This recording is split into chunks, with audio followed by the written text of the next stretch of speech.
Ok, se escucha.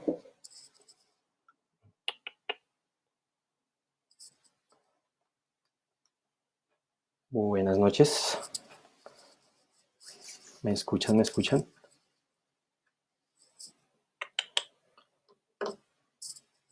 Oh, necesito saber si me escuchan. Bueno, buenas noches. Ok, se escucha.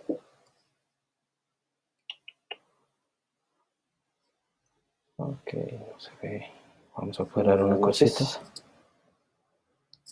¿Me escuchan? ¿Me escuchan?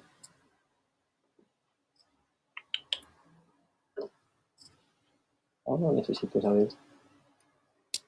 ¿Me escuchan aquellos que me están viendo? Buenas noches. Bueno, los saludo. ¿Cómo están?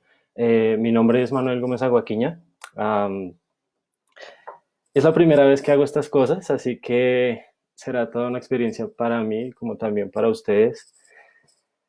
Y bueno, agradezco también su paciencia por aprender a poder escuchar y llevar a cabo esta charla que quiero realizar. La idea también es poder conversar un poco, compartir algunas cosas de los saberes que yo poseo y asimismo, pues a través de sus preguntas, voy a ir pues tratando también de hilar la conversación. Como no soy muy ducho en estos temas de las redes y las transmisiones en vivo y todo lo demás, entonces iré de a pocos, también acepto dudas, comentarios, lo que sea. Y bueno, les cuento un poquitico mientras llegan a ser las 8 de la noche, por qué nace esta iniciativa. Para los que me conocen y los que no, igual me presento otra vez, soy Manuel Gómez Aguaquiña, soy lingüista de la Universidad Nacional, miembro del grupo de investigación Muiscubun, y también asimismo pues trabajé hace algún tiempo ya con una corporación llamada Pedagogías Ancestrales. Y a lo largo de muchos años de mi vida, más o menos los últimos 7 años de mi vida, empecé a trabajar todo el tema de la revitalización cultural y lingüística del pueblo y la lengua muisca. Y a través del trabajo que iba realizando también empecé a hacer un proceso de autorreconocimiento de mis orígenes étnicos a través de mi familia, el lugar del que vengo, y asimismo el reconocimiento de todos estos orígenes indígenas muiscas, en este caso, del territorio de mi familia materna, donde pude empezar también a aprender muchas de las cosas que compartiré con ustedes en esta noche y si es posible en las siguientes sesiones. Asimismo, pues el propósito de todo esto surge, bueno, aprovechando la coyuntura de la cuarentena y que muchos en nuestras casas a veces estamos aburridos, sin nada que hacer o desesperados, pues también la idea de cosas como estas es poder enseñar, también aprender y sobre todo poder hablar un poco más sobre temas como estos, los pueblos indígenas, las lenguas indígenas, las comunidades indígenas, su historia, su recorrido y muchas cosas que poco se conocen de ellas, no se difunden demasiado y asimismo también poder dar mayor claridad a muchos temas que para ustedes pueden llegar a ser interesantes, para mí también lo han sido, y asimismo poder también tejernos en todo este momento, en todo este espacio y poder construir una palabra buena al respecto. La idea también aquí es exponer mi punto de vista, o sea, una observación propia, es decir, mi idea tampoco es tomar palabras de otros y, y, y, no parecer imparcial. En este caso lo que busco es exponer algunos puntos de vista propios, de experiencias de vida y también de parte del trabajo que he realizado. Entonces, bueno, para los que se acaban de conectar, ya son las 8 de la noche, entonces el tema que yo voy a trabajar hoy es una primera sesión, es introductoria, es inicial, tiene que ver con el pueblo muisca, es decir, con la comunidad muisca, con el pueblo muisca, con el pueblo indígena muisca. Y en este caso, pues como es una charla inicial, lo que trabajaré es, bueno, una pequeña definición inicial de qué es, quién es ese pueblo indígena, dónde se encuentra, cuál es su territorio, ¿sí? Si podemos hablar un poco de él también, eh, de delimitarlo si es posible, describirlo. También hablar un poco de su historia, no me voy a poner a hablar de los últimos 500 años a través de esta charla y mucho menos hoy, pero pues a medida que vayamos avanzando, pues y si ustedes también lo permiten, podamos ir tocando estos temas. También algunos aspectos culturales, algunos aspectos lingüísticos, es decir, la lengua muisca, el muiscún, qué se sabe de ella, cómo se habla, cómo se pronuncia, existe, no existe, se habla, y asimismo también la presencia actual que tiene el pueblo muisca, no solamente aquí en Bogotá, no solamente en Cundinamarca, sino asimismo en todo el territorio donde en algún momento históricamente estuvo delimitado y asignado, pero también en la actualidad. ¿Qué pasa con esas personas que se hacen llamar muiscas? ¿Qué pasa detrás de esos procesos de autorreconocimiento? Y bueno, la idea es que si ustedes lo permiten y si también me voy dando la pelo un poco con este tema de las charlas virtuales, quiero también en lo posible ir profundizando en temas de su interés y asimismo pues también desarrollar otros temas que yo también lo amo, Juan. Así quiero también desarrollar temas que he podido desarrollar durante mucho tiempo, que me apasionan, que me inspiran y que a fin de cuentas no solamente sirven a mis propios intereses, sino al proceso de recuperación y revitalización cultural, lingüística y demás del pueblo muisca y de otros pueblos indígenas que también atraviesan por procesos semejantes, han vivido cosas semejantes y que ven en lo que realizamos nosotros como descendientes indígenas eh, una herramienta también para poder seguir y para también poder tener una mejor guía, digamos, en todos estos temas. Eh, Trataré en lo posible de manejarme en dos ejes. No espero dar una clase tampoco, no espero irme solamente a teoría, pero creo que este tema es fundamental también soportarlo desde lo académico, desde lo documental, porque como diré más adelante, mucho se ha dicho, mucho se ha hablado sobre la lengua, sobre el pueblo muisca y sobre los pueblos indígenas en Colombia y otras comunidades. Sin embargo, de lo mucho que se ha dicho también se ha dicho demasiado, se ha interpretado demasiado, se ha inventado mucho alrededor de los pueblos indígenas y el pueblo muisca no ha sido la excepción. Entonces, por eso también quiero apoyarme desde un área un poco más académica y documental. También eso les puede servir a ustedes si quieren consultar fuentes o si quieren también acceder a otros conocimientos, incluso a los mismos trabajos que yo he podido consultar, para también darle un poco más de soporte y de seriedad a todo este tema, porque estamos hablando de un pueblo vivo, de un pueblo que resiste, de un pueblo que existe, de unas comunidades que también reclaman unos derechos, reclaman una legitimidad en sus luchas, y en esa manera, pues, es muy importante también decir la verdad en la medida en que se pueda y no parecer el Mesías tratando de, no sé, vender una única forma de la verdad, pero sí en lo posible mostrar muchos argumentos que puedan apoyar lo que se dice.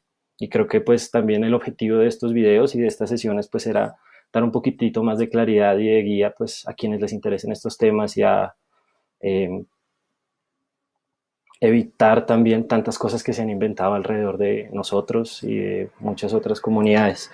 Y otro eje en el que va a girar por lo menos esta charla y también las siguientes, pues todo depende, las siguientes charlas se darán en la medida en que ustedes también lo quieran, en que yo logre manejar un poco estos nervios también y la timidez que me da.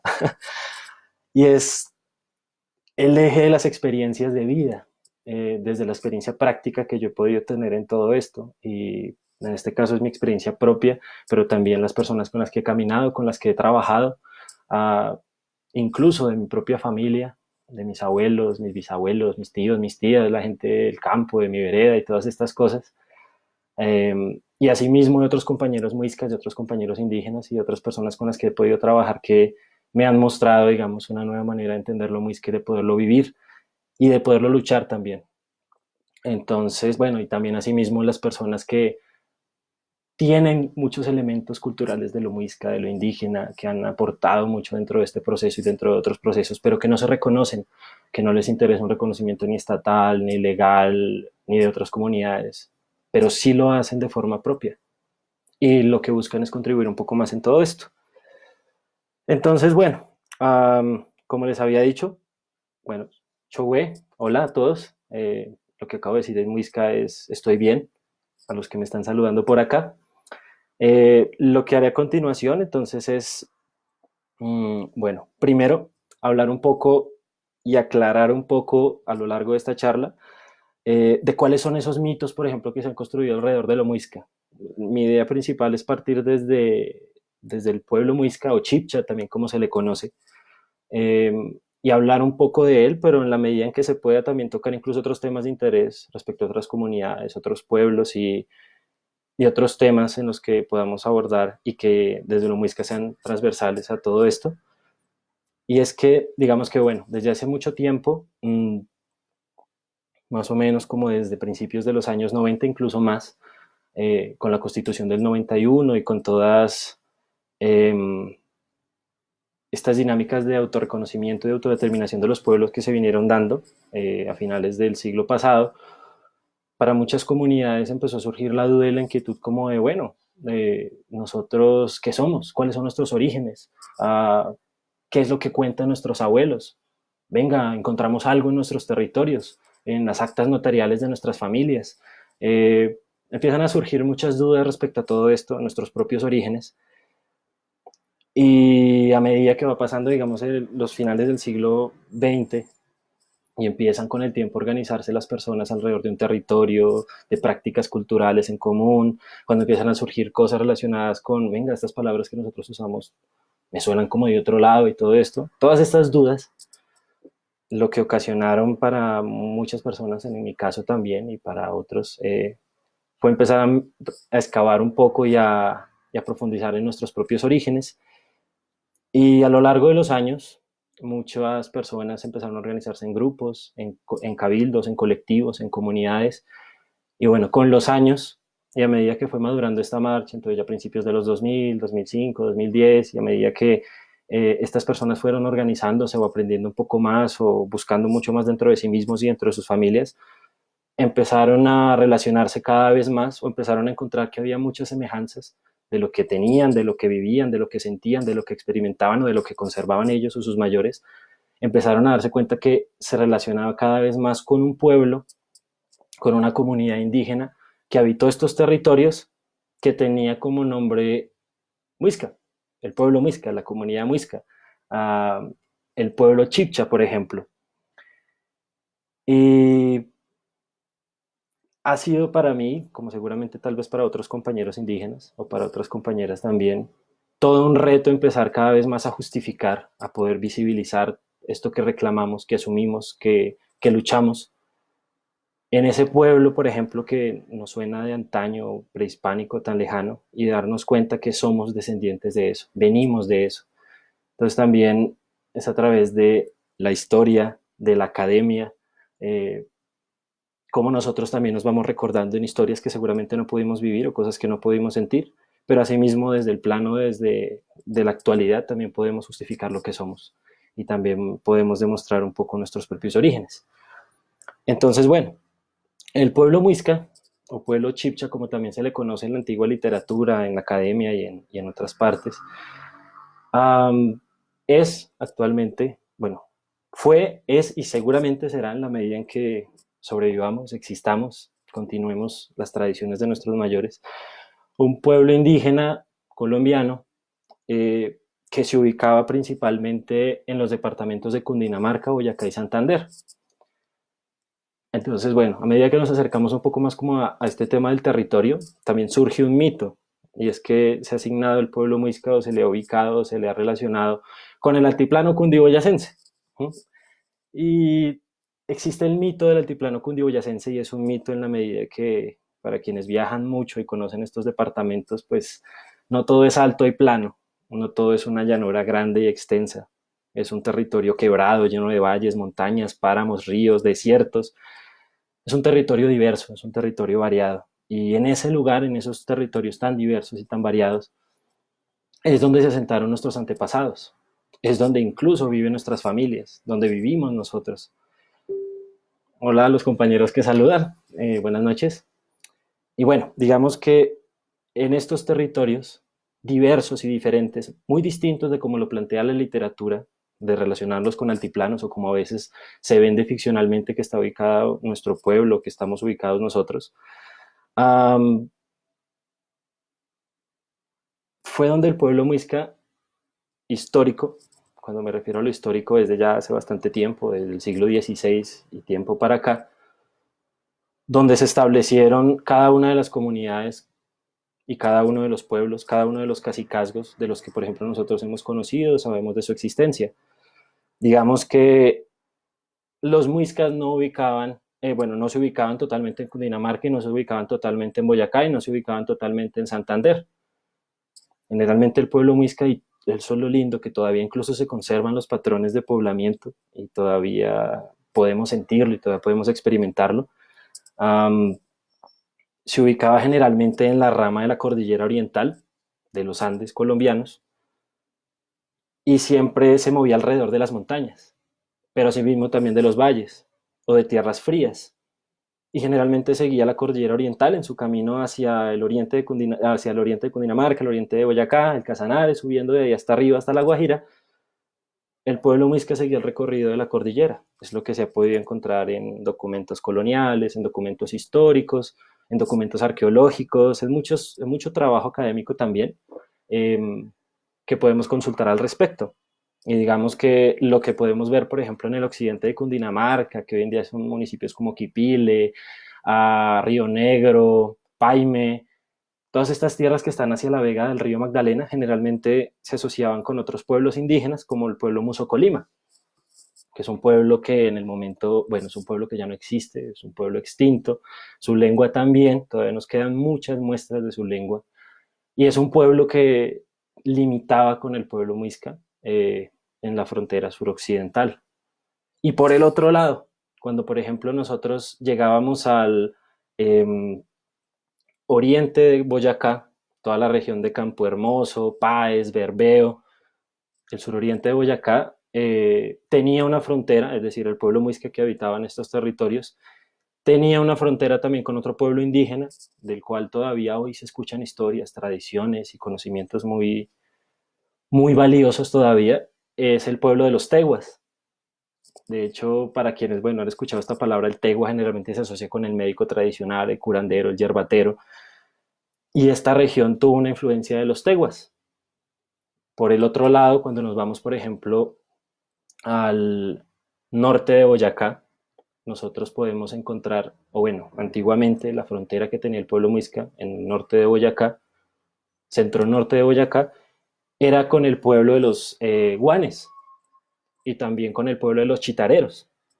Pueblos que en el caso del chitarero ya actualmente no existen y su lengua pues no deja ningún eh, vestigio, digamos, en la actualidad. Pero mientras tanto, por ejemplo, el pueblo guane lleva un proceso de resistencia muy fuerte en el Santander, principalmente en Guane, en Bucaramanga, en todos los pueblos cercanos a la frontera con Boyacá.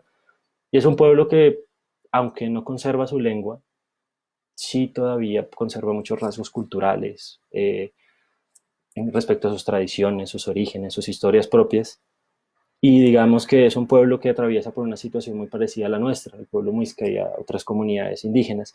Es un proceso de reconocimiento por el Estado y asimismo un proceso de reconocimiento incluso de su propia gente. Ya cuando, por ejemplo, nosotros miramos el territorio oriental de Boyacá, nororiental de Boyacá, nos vamos hacia esa frontera, el pueblo muisca limitaba con un pueblo hermano y de hecho es bastante cercano a él, que es el pueblo de los Uwa.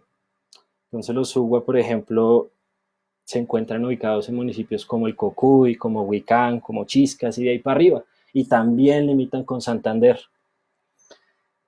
Y es un pueblo que va a ser muy importante dentro de las charlas que vayamos dando, que vaya dando y que también vayamos compartiendo. Es un pueblo muy importante porque dice mucho respecto al muisca en términos lingüísticos, culturales, étnicos, de muchas formas. Y bueno, es un pueblo vivo, a diferencia, digamos, de el pueblo Mosocolima, o el pueblo Tegua, o el pueblo Chitarero, y otros pueblos indígenas, otras comunidades indígenas que se ubicaban en las fronteras del territorio muisca, Cundinamarca, Boyacá y Santander. Entonces nos puede decir mucho más respecto a eso. Y todos los pueblos indígenas de la familia lingüística chibcha o relacionados con el pueblo muisca que aún viven van a ser claves al momento de conocer y de sustentar y de apoyar estas luchas también y todo lo que nos acontece en cuestión. Entonces, bueno, digamos que este territorio, lo que les decía, con Dinamarca, Boyacá y Santander, es el pueblo donde originalmente, por así decirlo, desde el siglo XVI, incluso antes, fue cuna y todavía es cuna y todavía es territorio sagrado e importante del pueblo muisca. Pero asimismo, bueno, una vez entendiendo que hay un mito alrededor de llamarle altiplano a estos departamentos, dándonos cuenta que la geografía um, nos demuestra que esta creencia de relacionarlo con un altiplano pues no es tan exacta. También, bueno, nos dice mucho sobre otros trabajos previos, sobre otras investigaciones, sobre otras voces que han dicho que, por ejemplo, el pueblo muisca está relacionado con un continente sumergido por allá en las aguas del Pacífico llamado el continente de Mu. Para quienes conocen esta teoría o quienes no la conocen, pues generalmente surge de una investigación que realiza una mujer llamada Mariana Escribano, donde en sus trabajos y donde en sus investigaciones ella dice que el pueblo muisca es originario de un continente llamado Mu, que se encuentra sumergido en el Pacífico, y que desde allí es donde se origina la humanidad, de allí desde de esta lengua es donde se originan otras lenguas, y o sea que básicamente es un pueblo y una lengua primigenios. Entonces digamos que también mucho se ha dicho alrededor de este tema. Desde lo académico es muy difícil soportar todas estas teorías porque fallan en muchos frentes, desde muchos argumentos, y pues tampoco corresponden con una historia de estos territorios en la actualidad, con los patrones de poblamiento que tienen las comunidades, los cabildos, las comunidades campesinas, y desde las fuentes documentales como que no cuadran mucho estas teorías. Entonces alrededor del Muisca se ha tejido eso, se ha tejido, por ejemplo, mitos como que los muiscas viajaban en el tiempo, que los muiscas eran un imperio, que los muiscas, por ejemplo, vivían una sociedad muy semejante al marxismo o al comunismo, uh, que por ejemplo el pueblo muisca estaba organizado en dos grandes cacicazgos, el del Zipa y el del Saque, y que no había nada más aparte de eso. Y a veces todas estas cosas y todos estos conocimientos que nosotros damos por tácitos, o sea, ya damos por realizados o que se relacionan con el pueblo muisca, uh, se han ido transmitiendo en la escuela, se han ido transmitiendo en la tradición oral y han quedado fijos allí. Entonces, parte del objetivo también de esta charla, pues una vez más lo recuerdo, es el poder cuestionarnos si todo lo que sabemos alrededor del pueblo muisca y seguramente de otros pueblos y otras comunidades indígenas es como así dice la academia que es, o es como así dice el autor que es, o es como dicen en el colegio que es. De hecho, cada vez más son las preguntas, son las dudas, son las incógnitas que nos surgen alrededor de este tema, porque este es un pueblo que aunque resiste y aunque se encuentra muy vivo y lucha en la actualidad, en la ciudad y en los campos, uh, vivió lo mismo que muchas otras comunidades y muchos otros pueblos indígenas en América Latina y en América. Vivió dinámicas de conquista, colonización, invasión, saqueo, robo, asesinato, infinidad de cosas y de crímenes y de estigmas que tampoco puedo ni pienso mencionar en cuestión, que serían muchos. Entonces es un pueblo que a través de la historia también perdió mucho, porque sí, perdimos mucho, perdimos tradiciones, perdimos parte de nuestra lengua, perdimos muchos lugares sagrados, perdimos tierras. Y lo que llega, por ejemplo, en la actualidad sobre nuestros orígenes, sobre el pueblo muisca en cuestión es, uno, lo que pudimos heredar por nuestros abuelos, por nuestras familias, por nuestros territorios, por las memorias mismas de todos ellos, que demuestran precisamente un proceso de lucha de siglos, de transmisión y de transmisión y de transmisión, pero también es lo que nos dice la academia, lo que nos dice el arqueólogo, lo que nos dicen los documentos, y eso a veces no nos permite tener una experiencia cercana, una experiencia pragmática de esa realidad, de ese mundo de hace siglos que existió, que estuvo ahí, pero que por muchas razones no llegó completo a nosotros. Entonces, por ejemplo, a veces le decía yo a un amigo, hace ya bastante tiempo, que lo que se sabe alrededor del pueblo muisca como de otros pueblos, como por ejemplo el pueblo Cancoamo, el pueblo Pijao, el pueblo Guane, es como un rompecabezas.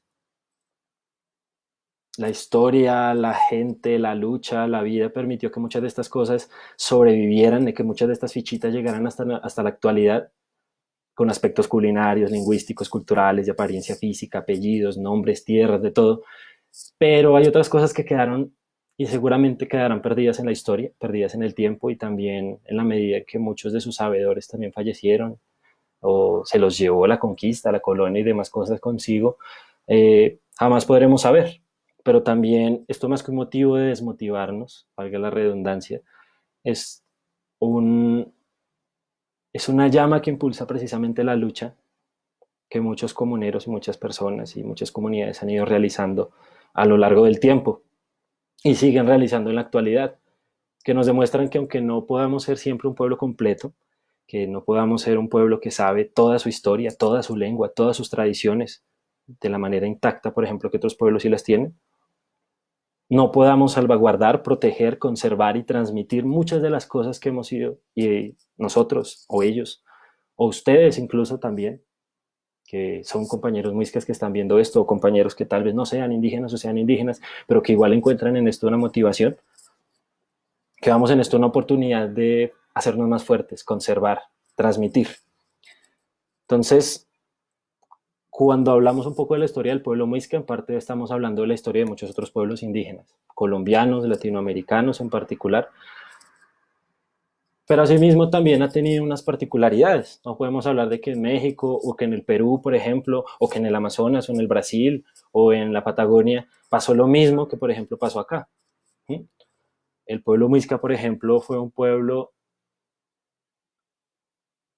que, aunque presentó resistencia a los españoles, aunque presentó resistencia al invasor, a la iglesia y a muchas otras cosas, mmm, fue sometido de una manera mucho más tranquila que, por ejemplo, otros grandes imperios u otras comunidades de las cuales a duras penas sabemos que existieron, como por ejemplo los pueblos caribes, o por ejemplo los pueblos, sí, los pueblos caribes de Colombia, los pueblos caribes, por ejemplo, del Brasil, o comunidades, por ejemplo, del Ecuador, que por presentar una mayor resistencia a los invasores, a la colonización, a la iglesia y demás, fueron víctimas de campañas de erradicación y de aniquilamiento totales.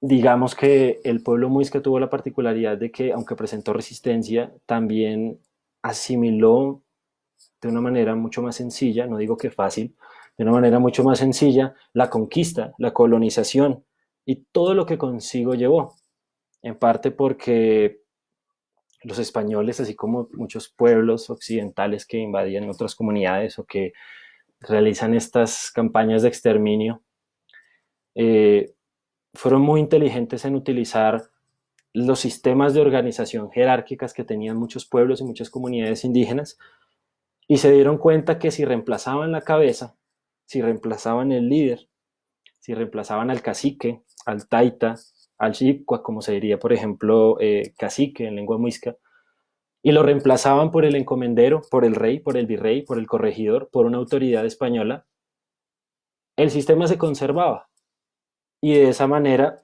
era mucho más fácil evitar una convulsión cultural, social, organizativa, eh, para las sociedades indígenas de estos territorios.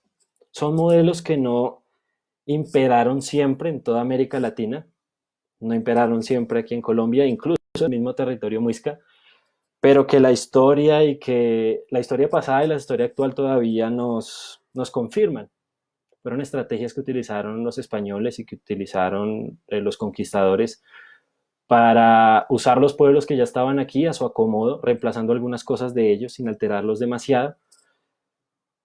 Y bueno, el pueblo muisca, por ejemplo, um, antes de pasar, digamos, a un tema un poco más avanzado o de poder hablar un poco más fuerte respecto a esto, hay otro mito también que se ha construido alrededor de lo muisca y de otros pueblos indígenas, y extiendo la duda también si de pronto ustedes la tienen, o la interrogante es que a veces se nos ha vendido la idea de que lo muisca era homogéneo, de que la lengua muisca era homogénea desde el sur de Cundinamarca, por allá cerca del territorio Sutagao en Fusagasugao en Silvania, hasta la punta por allá arriba cerca del territorio Uwa en el Cocuy, que los muiscas creían todos lo mismo, que tenían el mismo sistema de organización social, que teníamos la misma lengua, las costumbres, nuestras tradiciones, la mitología y bueno, muchas cosas. Um, Nos lo dice la investigación académica, pero también nos lo dicen las mismas comunidades. Lo dicen, por ejemplo, en la región de origen de familia, los mayores también. Y es que de territorio en territorio muchas cosas cambian. No todo es lo mismo. Siempre el ser humano es diverso, las comunidades son diversas, no son homogéneas siempre. Y es muy difícil imaginar, por ejemplo, que, bueno, discúlpenme, me demoro un poquitico respondiendo ya. Y es muy difícil imaginar que este pueblo, esta comunidad de las que les hablo y de las que trabajamos en cuestión, siempre ha sido homogénea.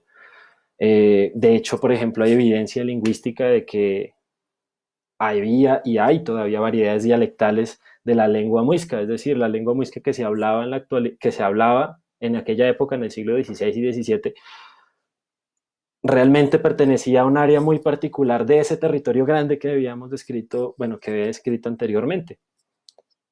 Y lo que está documentado de esa lengua muisca, lo que se puede consultar, porque desgraciadamente mmm, aún sabemos muy poco de nuestra propia lengua y aún se sabe muy poco de otras lenguas de otros pueblos indígenas y de otras comunidades, incluso ya no se puede que no se sepa de muchas, es que la variedad documentada fue la variedad que se hablaba en el Valle de Bogotá, es decir, los pueblos cercanos a Bogotá, pero no la Bogotá actual, sino la Bogotá que quedaba en Funza.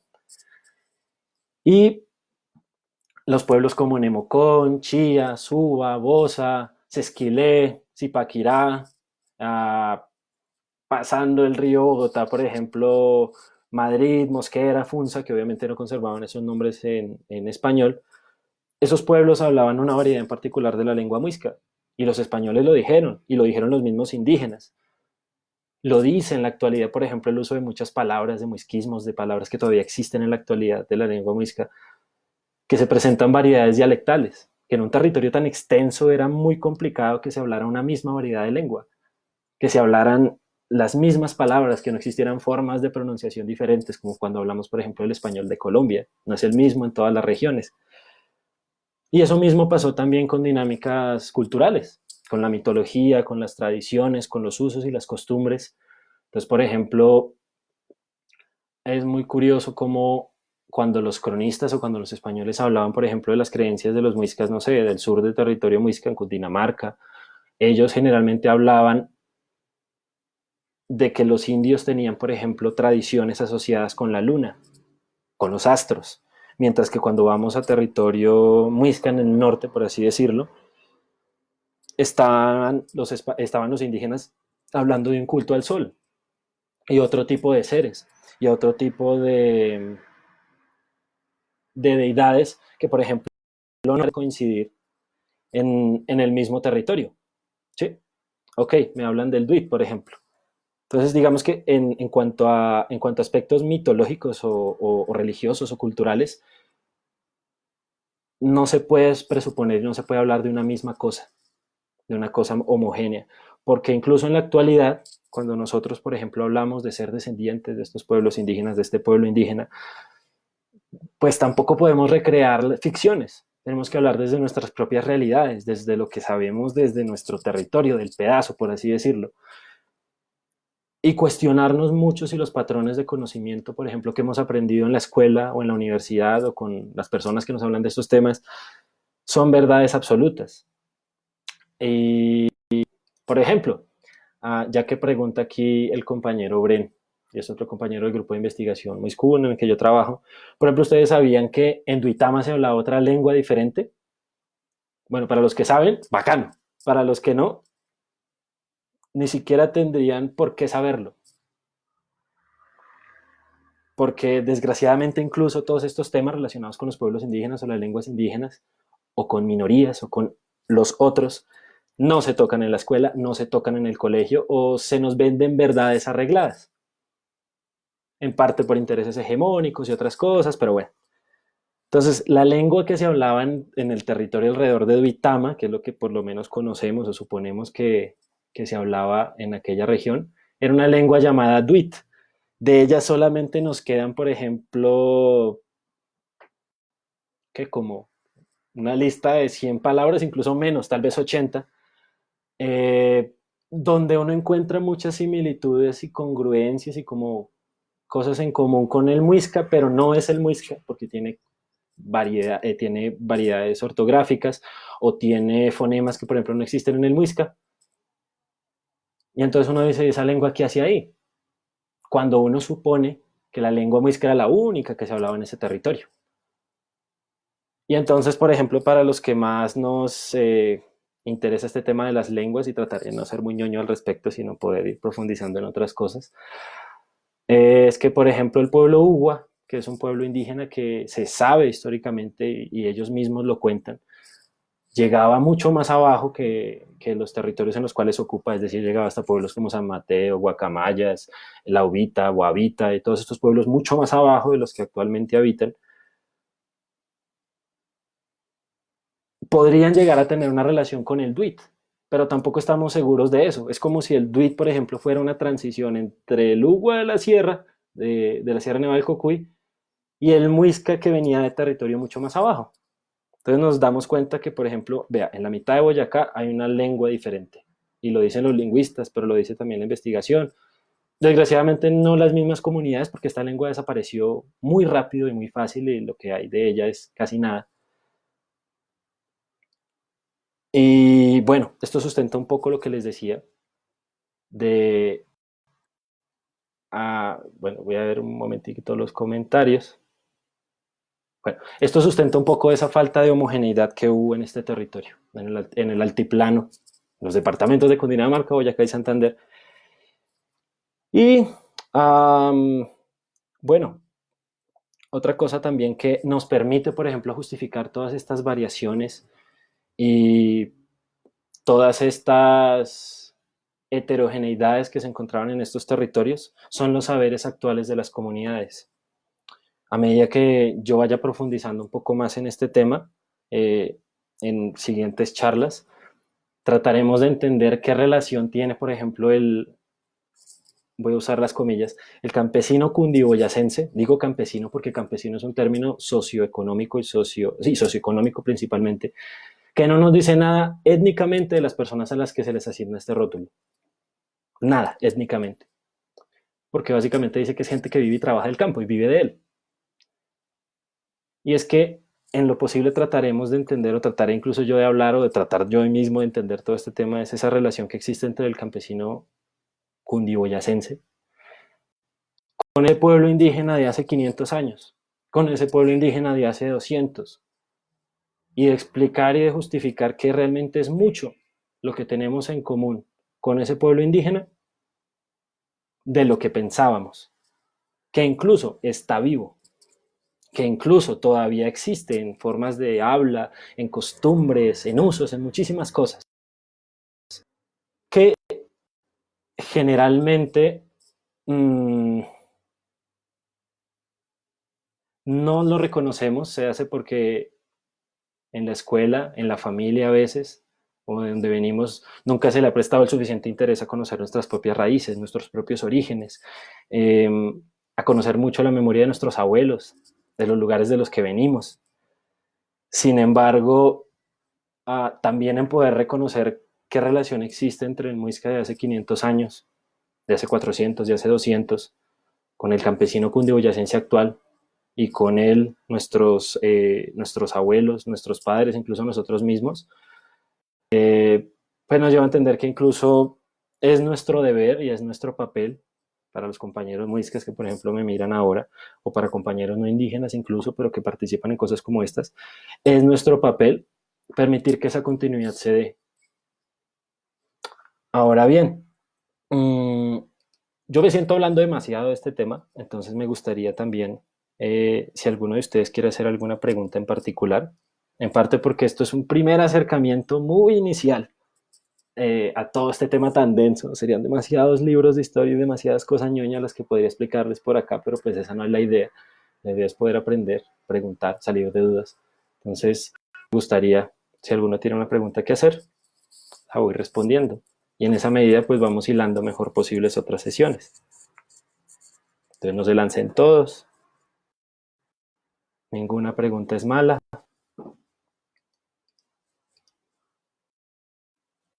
No, nada.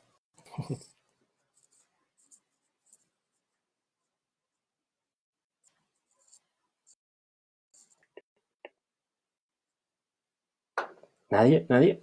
Bueno.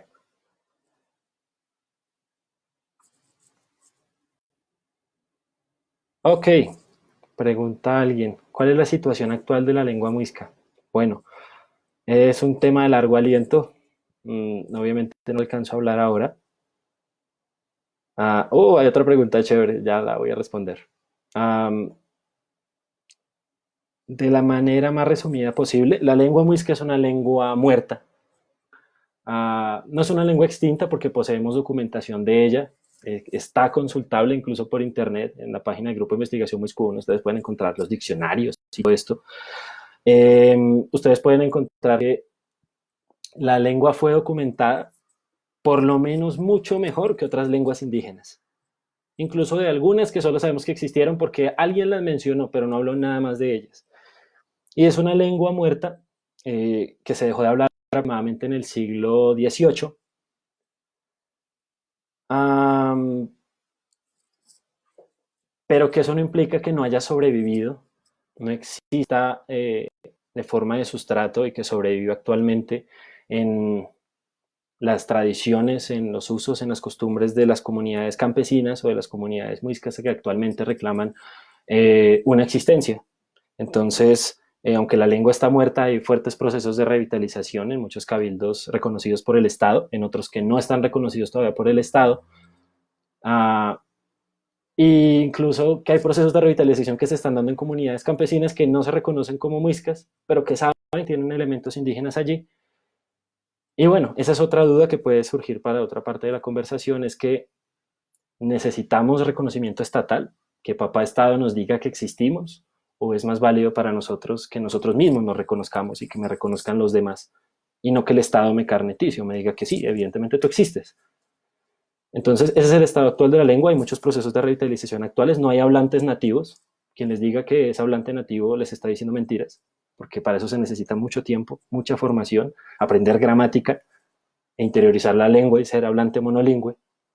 Pero bueno, ese es el estado de la lengua en el momento. Luego puede hablar de ella en otra sesión. Esto es muy chévere.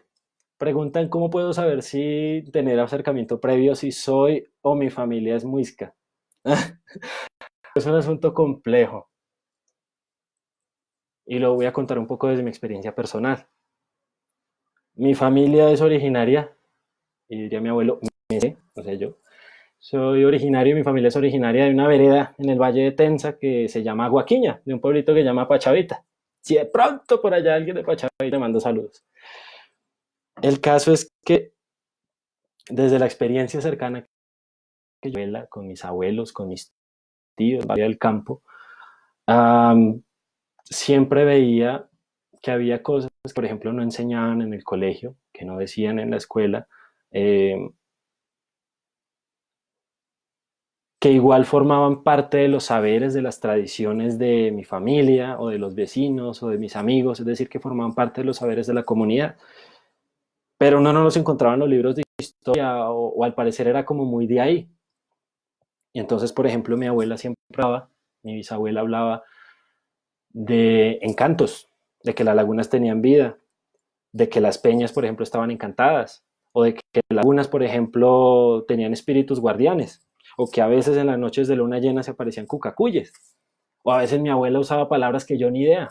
Mi hijo, estoy haciendo unas arepas de hueva, tómese esa changua, véngalo y bajuquea un ratico. También me he dado cuenta que, por ejemplo, no tanto en la vereda, pero sí en otros lugares, por ejemplo, la gente hablaba de que se encontraba entierros, de que cuando araban la tierra, por ejemplo, se encontraban una huaca, se encontraban un hueso, se encontraban una daga, se encontraban una moneda, una olla, un entierro. Y todas estas cosas, cuando uno las preguntaba a la gente del campo, a veces decían, eso era de los antiguos, eso era de los indios. Y de pronto una que otra respuesta a esos eran los chipchas, los que vivían por acá. Eso era lo que decía la gente de mi vereda. Eso es lo que decía la gente en el campo y dice mucho en estos territorios. Y estando aquí en Bogotá y teniendo un acercamiento en la universidad y también teniendo una crisis identitaria de preguntarme, bueno, venga, se murieron mis bisabuelos, se murieron abuelos míos, que me podían enseñar y me transmitieron muchas cosas, pero mucho se quedó ahí también. ¿Qué es lo que vengo a hacer yo? ¿Qué es lo que viene a hacer mi familia? ¿Qué es lo que viene a conformar parte de lo que yo aprendí cuando era niño y lo que sigo aprendiendo ahora? Y fue en un reformularme, en una crisis identitaria también, y empezarme a preguntar, bueno, ¿quién era mi abuela? ¿Dónde nació? ¿Cómo se nace en el campo? ¿Cómo vivían? ¿De qué familia era? Empezaron a hacer esas preguntas que pueden parecer obvias, pero que realmente pocas veces nos hacemos, cuando yo empecé cada vez más a sumergirme en mis raíces, en mis orígenes. Y empecé a darme cuenta que la realidad campesina que a veces se construye en el campo, porque a veces la gente dice, no, pues nosotros somos campesinos, pero ¿qué es ser campesino? ¿Eso qué nos dice sobre nuestros orígenes o nuestras raíces? O a veces se habla, no, Boyacá está llena de campesinos, Cundinamarca está llena de campesinos, pero ¿y qué de eso? Todas esas preguntas empezaron cada vez a orientarme si yo tal vez tenía un origen o estaba relacionado con esa gente que había vivido en esa vereda, con esa gente que vivía en los entierros, con esa gente que, por ejemplo, estaba relacionada con unos mitos o con unas tradiciones en particular. Y de aprender desde una mirada académica, teórica, pero también desde poderme construir en la experiencia familiar, principalmente eso es fundamental, en mirar hacia atrás y sentarse con la abuela, pelar mazorcas con ella y preguntar y preguntar y preguntar y preguntar, cada vez más irse hacia nuestro propio pasado, cuando empecé a darme cuenta si era posible o no que tuviera relación con un pueblo indígena, con un pueblo muisca. Toma tiempo, lleva años, en parte porque venimos, yo, mi familia y muchas otras personas, incluso ustedes, venimos de una larga tradición de vergüenza por nuestras propias raíces, de miedo, de pena, de asco, de asociarlo con lo pobre, con lo inculto, eh, con lo no civilizado. Todos estos miedos y todo eso que nos ha vendido la sociedad, la iglesia, el Estado, la misma academia, han hecho que muchas de esas cosas no se hablaran, no se toquen, o cada vez más la gente se aleje de ello. Entonces toma tiempo y es algo que todavía hoy sigo construyendo. ¿Cómo dársela la... a ver, bueno, y por ejemplo, no sé, muchos de ustedes empiezan a preguntarse, por ejemplo, de dónde vienen sus padres, de dónde vienen sus abuelos, de qué vereda venían, cómo era el apellido de ellos, si la casa, por ejemplo, de los bisabuelos o tatarabuelos todavía existe. Si uno tiene la oportunidad todavía, ahorita, por ejemplo, en estos tiempos de cuarentena, de sentarse con la familia y empezar a hablar, a indagar, a investigar, todas estas cosas son las que a veces nos ofrecen respuestas sobre nuestros propios orígenes y de alguna u otra manera desembocan en eso. Otro caso, los cancuamos, por ejemplo, en la Sierra Nevada de Santa Marta, han hecho algo muy semejante. Todavía a veces los arhuacos o todavía los cogi los consideran como hermanos caídos en desgracia y que ya no son indígenas, pero ellos mismos iniciaron su proceso de autorreconocimiento y un proceso de recordar nuevamente su propia memoria. Fue a través de los viejos, fue a través de los mayores, fue a través de ir y pelear, venga, esta tierra de quién es.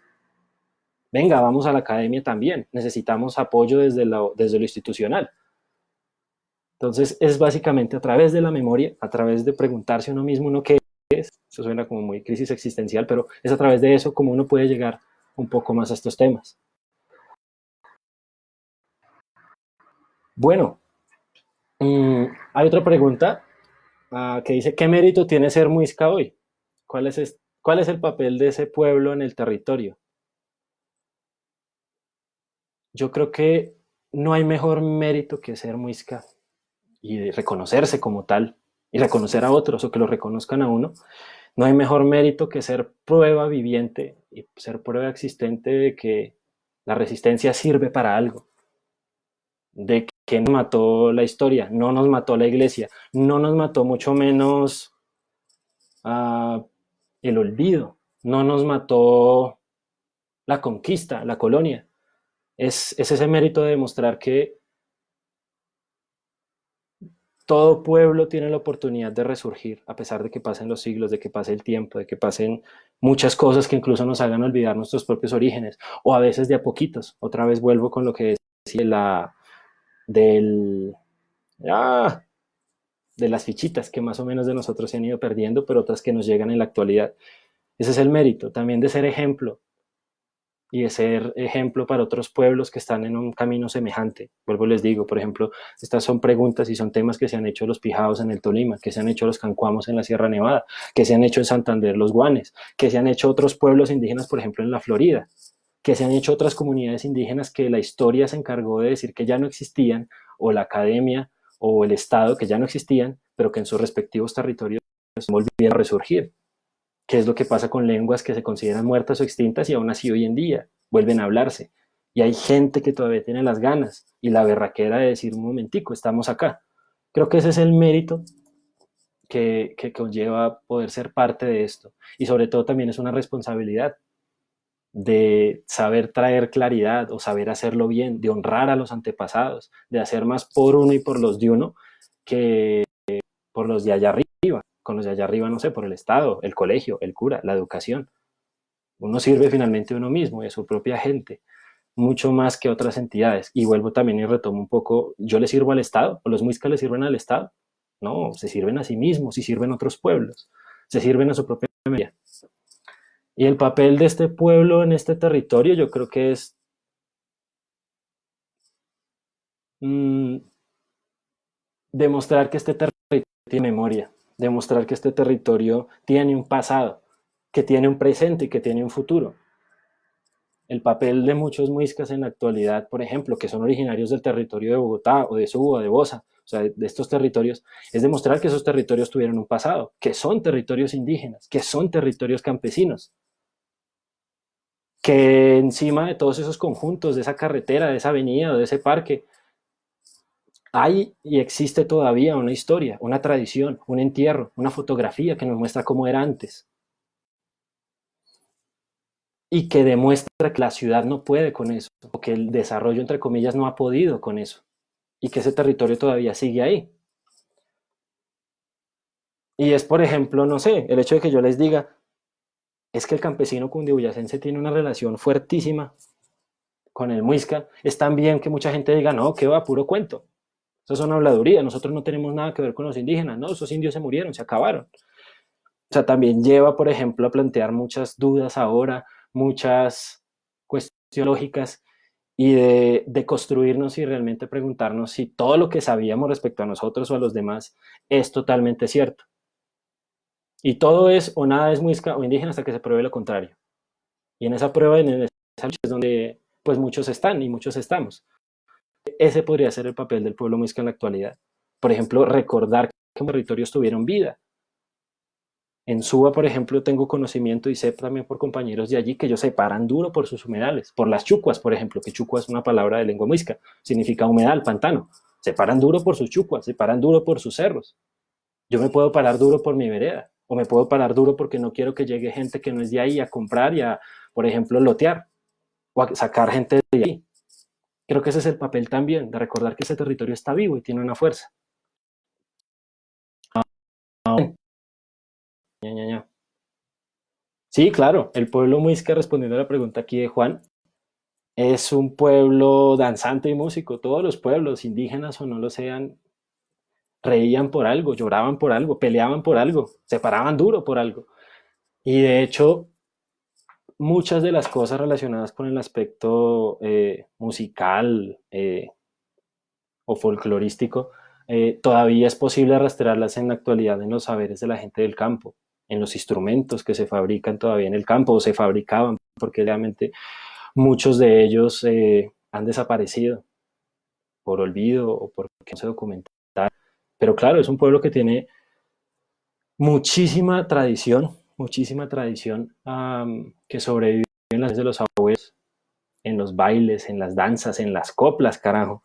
Que de hecho, hace poco, por ejemplo, tuve la oportunidad de trabajar en el resguardo, en el Cabildo Muisca de, bueno, ojalá sea resguardo algún día, en el Cabildo Muisca de Suba, enseñando a elaborar instrumentos con cañitas, con cañas de chin, que eso lo aprendimos a hacer en la vereda con la familia y que la gente del Valle de Tensa fabricaba estos instrumentos. Son unos capacitos, de pan, parecidas, pequeñitas. ¿Y esos instrumentos de dónde vienen? ¿Cuál es su origen? Eh, y son cositas que forman parte de nuestros saberes, de eso que se logró salvar, de eso que se logró heredar y que forma parte dentro de la responsabilidad que nosotros tenemos de salvaguardar. Entonces, igual para otra futura charla, porque de hecho es difícil condensar todo eso en una sola conversación, podemos hablar un poco de esos temas, de aspectos culturales también. Igual yo no me las sé todas y ustedes también saben muchas cosas que pueden enseñarme, preguntarme, lo que sea. Bueno, hay una pregunta muy bonita que hace aquí otro compañero, es ¿qué les puedo contar acerca de la estructura del hablar campesino, heredada del Muiscún y que resguarda esa forma de entender y organizar el mundo? Bueno, ustedes saben que es una uchuva. Ustedes se han tomado un jugo de curuba. Ustedes se han comido una chango, le han dicho que no una chango. Ustedes seguramente han visto los cubios y han probado lo que saben las rúas. Y a lo mejor hasta han escuchado que a las piquis, por ejemplo, a las bolitas de cristal les llaman pinguas, o que a mochilas como estas, de donde viene mi familia, les llaman chiguas. Esas palabritas que yo acabo de mencionar, eh, que de pronto algunos no las conocerán, otros sí, pero igual luego hablaremos de ello, son muisquismos. Y los muisquismos son palabras que han sobrevivido en el español que actualmente hablan en la región de Cundinamarca, Boyacá y parte de Santander, o a donde han llegado los descendientes de esa gente de esas regiones. Entonces, por ejemplo, uno encuentra muisquismos hasta en Caquetá. Bueno, hay que mirar cómo se movía la gente, el pueblo, cómo esas dinámicas de poblamiento también han cambiado. Esos muisquismos han llegado allá y son esos préstamos del muisque que llegaron al español y nos permiten entrever que hubo realidades que fue muy difícil que los españoles, que la iglesia, que la misma educación, de hecho el papel que ha tenido la iglesia, que ha tenido el sistema educativo en Colombia no ha sido el mejor y no es el mejor para las comunidades indígenas, para las comunidades rurales, porque enseña una verdad recortada. Entonces, en gran parte, mucho de lo que le debemos a lo que conocemos del Muisca por documentos, pero también por las personas y por sus tradiciones vivas, es gracias a esa gente que durante años, tras generaciones de las generaciones de las generaciones de las generaciones, desde 1580 hasta mi abuelita, hasta el 2019, se encargaron de transmitir lo que enseñaron y lo que aprendieron de sus mayores. Y es a través de esas personas, de esos docentes, porque ellos son docentes también, son personas que enseñan, es a través de ellos como, por ejemplo, uno sabe, y en mi caso yo me dedico a investigar muisquismos, que es mi especialidad, y la influencia y la presencia del muisca en la actualidad, es ahí donde uno puede encontrar esos muisquismos. Y de hecho hay un diccionario que está en la página del grupo de investigación Muiscubun, de hecho voy a buscarla, perdónenme un momentico, es en esa página del grupo de investigación Muiscubun, donde yo, por ejemplo, he tratado de trabajar junto con otros compañeros del grupo de investigación, muy tesos, por cierto, de documentar muisquismos, de palabras y términos de la lengua muisca que se usan en la actualidad, ahí lo compartí por si quieren verlo, que existen, existieron o prevalecen o están perdiéndose o están desapareciendo en la ruralidad y en la misma urbanidad. Entonces ahí hay videos, fotos si quieren familiarizarse. Estas palabras nos dicen más que una lengua que solo sobrevive o queda por ahí en unas cuantas palabras, que de hecho no son unas cuantas, son cientos de palabras. Nos dice también mucho sobre aspectos culturales de la ruralidad indígena de Cundinamarca y de Boyacá. Nos dice cómo vive, cómo siente, cómo celebra, cómo entiende el territorio, las plantas, las medicinas, la música, los animales, cómo entienden los habitantes de la ruralidad y la urbanidad su realidad desde el español que hablan actualmente, pero con una herencia indígena muy fuerte. Y es gracias a los muisquismos que para muchos cabildos, para muchas comunidades indígenas muiscas de la urbanidad o la ruralidad, para individuos como yo, no podemos pararnos desde algo que conocimos, que vivimos, que vivimos en un contexto cercano, y desde ahí reclamar eso que somos, porque eso sí lo vivimos, lo experimentamos con la abuela, con el tío, con la prima, con la mamá. Desde ahí sí podemos pararnos. Entonces, para también aquellos que de pronto preguntan cómo llega la muisca, cómo se llegó o por qué, uno parte de una realidad histórica que no vivió, pero que puede consultar, que siempre va a estar guardado en el archivo histórico, que siempre va a poder ser accesible, que no vivió de hace muchos siglos, y la realidad actual, lo que conocemos o lo que sabemos de ahora, lo contemporáneo, lo de ahora. Es gracias a lo que sabemos de ahora que podemos contrastar y cotejar eso que sabemos con lo que se habla del pasado y ver si en ese momento, si en esa época existía, era válido o se usaba. Entonces así es como podemos ver que muchos muisquismos se usaban en el pasado, hace cientos de años, y aún se usan ahora. Y así podemos ver cómo cosas del pasado ya no existen en la actualidad. No vemos gente por ahí andando con mantas pintadas en la calle, o, por ejemplo, vemos el mismo sistema de jerarquía que tenían los muiscas hace 500 años en la actualidad replicado. Muchas cosas también cambiaron de nosotros como pueblo, porque la historia no podemos obviar que pasaron 500 años de deculturación, mestizaje, violencia y demás, pero es gracias a lo que sabemos ahora de nuestros propios orígenes, nuestras propias tradiciones, que podemos unirnos con ese pasado y que eso sea congruente. Y de hecho, eso nos ayuda a discriminar mucho mejor qué es habladuría, qué no tiene nada que ver con lo muisca, qué sí tiene que ver, porque es compartido, otros lo saben, lo pueden cotejar, darlo por hecho, y qué cosa definitivamente nada que ver. De hecho, es gracias a los muisquismos que, por ejemplo, podemos dar significados de palabras del muisca y de prácticas culturales asociadas a él, que no encontramos en otra parte. Entonces, bueno, eso puedo comentarles un poquitín.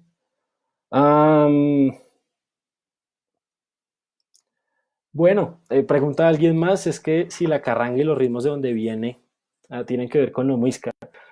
No soy musicólogo, soy lingüista y me gustan así otros temas en particular, entonces no soy musicólogo, pero el uso de ciertos instrumentos dentro de la música carranguera, la tradicional por así decirlo, es como el vallenato actual no es como el de antaño, el de Escalona y de ahí para atrás.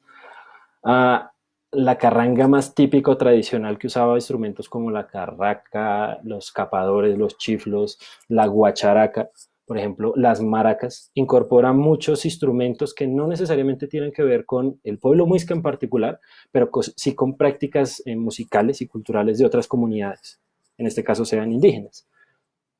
Puedo decir que en cambio las letras de la música carranguera, de hecho hay unas canciones muy bonitas de Jorge Velosa que hablan sobre los muiscas. Hay una canción que se llama Dios mío, Vengo de Iguaque. Esta canción, por ejemplo, habla de los páramos, de la tradición de los pagamentos y de muchas cosas que tienen que ver con lo muisca, y también incluso usa muchos muisquismos dentro de esa canción.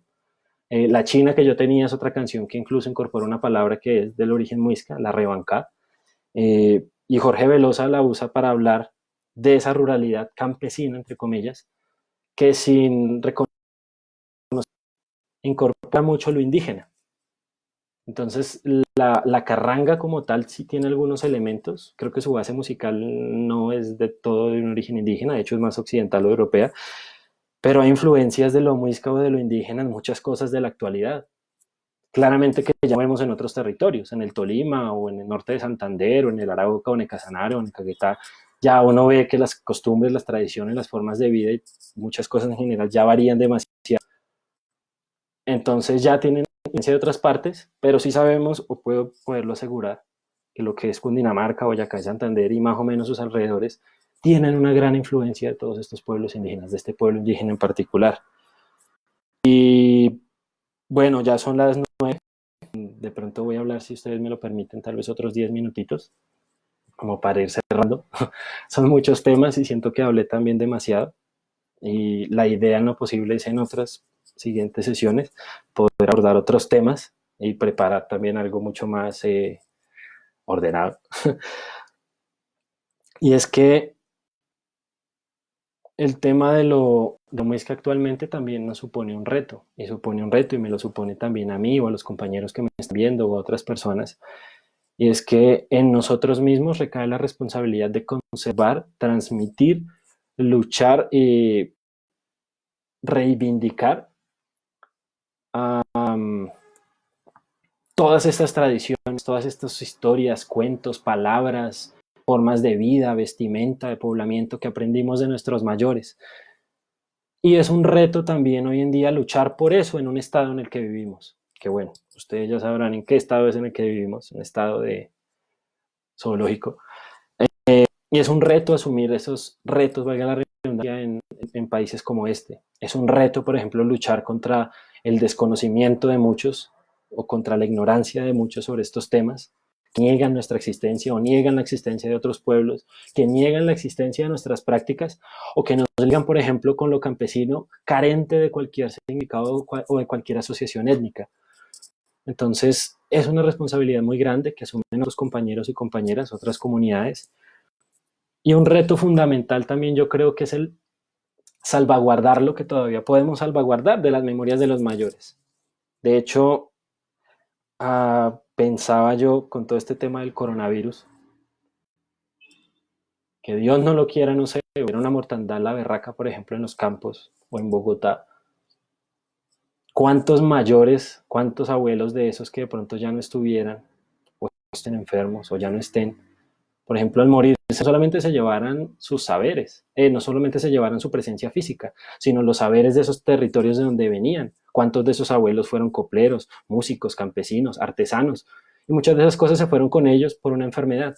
Asimismo, se han muerto abuelos durante muchísimo tiempo, solos, abandonados, lejos en el campo, ignorados, que eran poseedores y portadores de saberes inimaginables, que no los encontramos en los libros de historia, que no los encontramos en las gramáticas o no los encontramos en los trabajos de los cronistas, pero que sí estaban ahí. Y benditos quienes pudimos dar memoria de ello. Pero aquellos que no, ¿qué? ¿Qué pasa con todo? Entonces, lo muisca no debe reconstruirse y ojalá no se reconstruya y no se reivindique solamente de hablar de un pasado distante de hace 500 años, sino se reivindique desde la hora, desde el ya, desde la gente que tenemos en la inmediatez. Ese es uno de los retos que hay a futuro y de eso puedo hablar si quieren en una siguiente charla.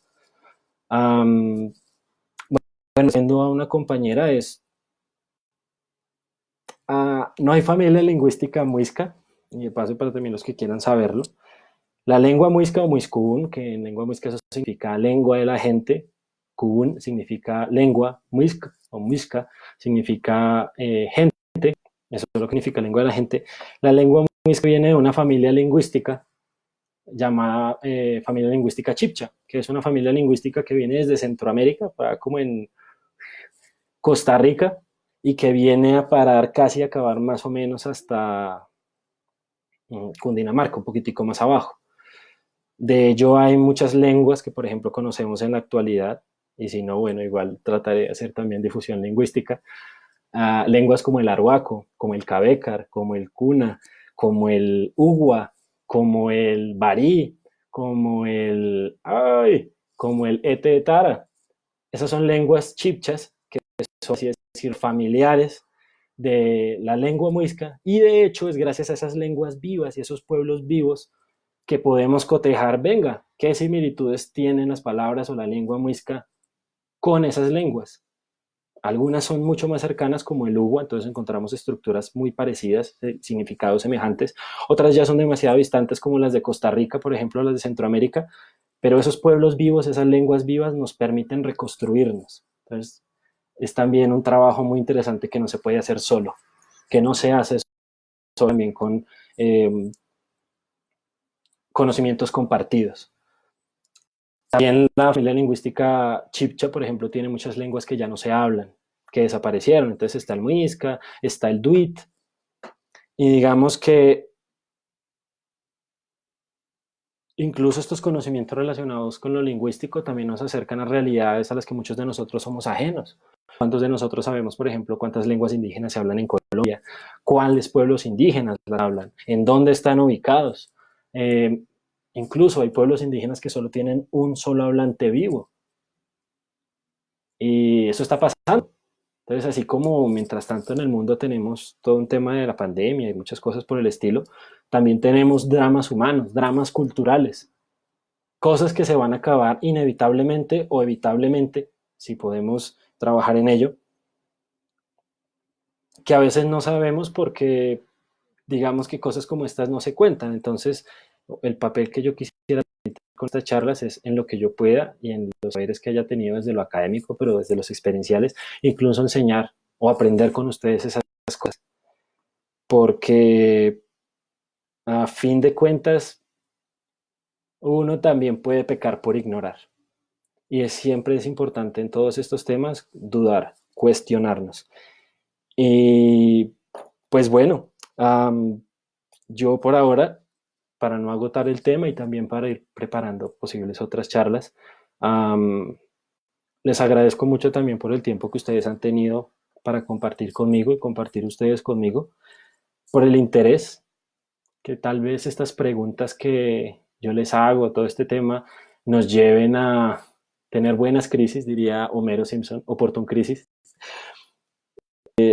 oportun crisis en estos momentos lleven a replantearnos nuestra identidad, de dónde venimos, qué podemos hacer desde ahora, desde acá. Por ejemplo, creo que trato de hacer algo desde lo que estoy haciendo acá, funcione o no funcione, pero qué, por ejemplo, hacemos nosotros para contribuir en temas como estos.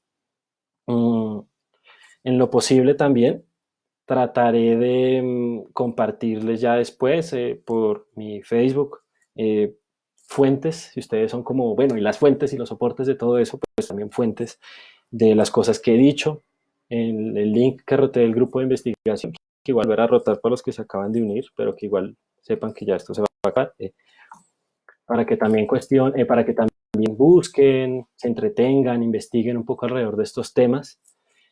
Y sería que también, bueno, me dieran después ya por el inbox o ahí por el perfil después, no ahora, comentarios, dudas, también correcciones que de pronto quieran que yo haga en la manera en que trato de expresarme un poco por acá.